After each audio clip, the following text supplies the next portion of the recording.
So in this lesson, I will show you naman a products that the brand owner is also a seller. So without further ado, let us now start discussing them. So in this item, this is actually a Creative Labs brand, and let's see the Kipa.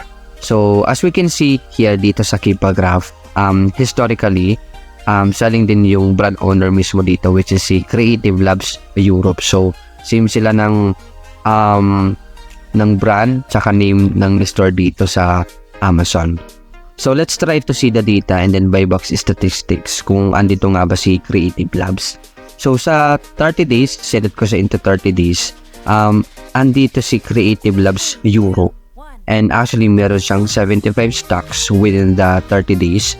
Although 1% lang yung percentage na nakuha na yung buy box, kasi more on FBA seller yung mostly or yung may highest percentage na they get the buy box for the span of 30 days. Pero let's try to see the 90 days. Ayan. Pero kung titingnan natin siya into 90 days, nangunguna dito si Creative Labs Europe mismo with 34% that they get the buy box with 75 stocks. So check muna nga natin dito yung storefront niya, kung siya nga ba yung brand owner ng item na to. Then show on Amazon, and then ito nga yung store ni Creative Labs Europe, and then just visit the storefront. So tingnan nga natin dito yung mga item na binibenta nila. So more on creative talaga yung brand niya. So as we can observe here dito sa mga products nila, siya nga talaga yung brand owner sa item na to. Kasi actually meron din siyang store or supplier din siya, and meron din siyang store dito sa Amazon. So which is confirmed na siya nga to. So ito nga yung brand owner mismo. So let's go back sa dito sa item na to. So for this kind of item, ay kahit na currently wala si brand owner mismo, as long as meron siyang history that they are also a seller for this item, malaki yung possibilities na bumalik si Creative Labs mismo dito sa item na to, and baka mas babaan pa niya yung price niya to the fact na baka hindi na natin kayang makipag-compete sa price niya, kasi we cannot control kung magre-restock ulit siya ngayon, and malaki yung risk na masayang yung purchases natin, most especially kung galing pa sa kanya mismo yung item or meron din siyang store tapos sa kanya din nakuha yung item. So itong, although dito dumami yung number of sellers dito, nagre-release na siya ng 26 seller counts I mean, pero malaki yung risk dito kasi in history andito si Creative Labs, baka bumalik dito si Creative Labs, mas babaan yung price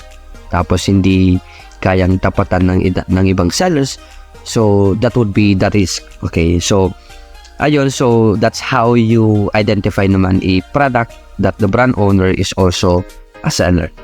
So that's how you identify naman a product that the brand owner is also a seller. So if you want to learn more about kung paano ba maging Amazon VA, most especially as a product researcher, I really suggest na mag-invest kayo sa AvaPH, because meron silang courses. Meron silang course about PR, Amazon PR, PR1, saka PR2, and I think meron na din silang wholesale course that would really help you to become an Amazon VA then.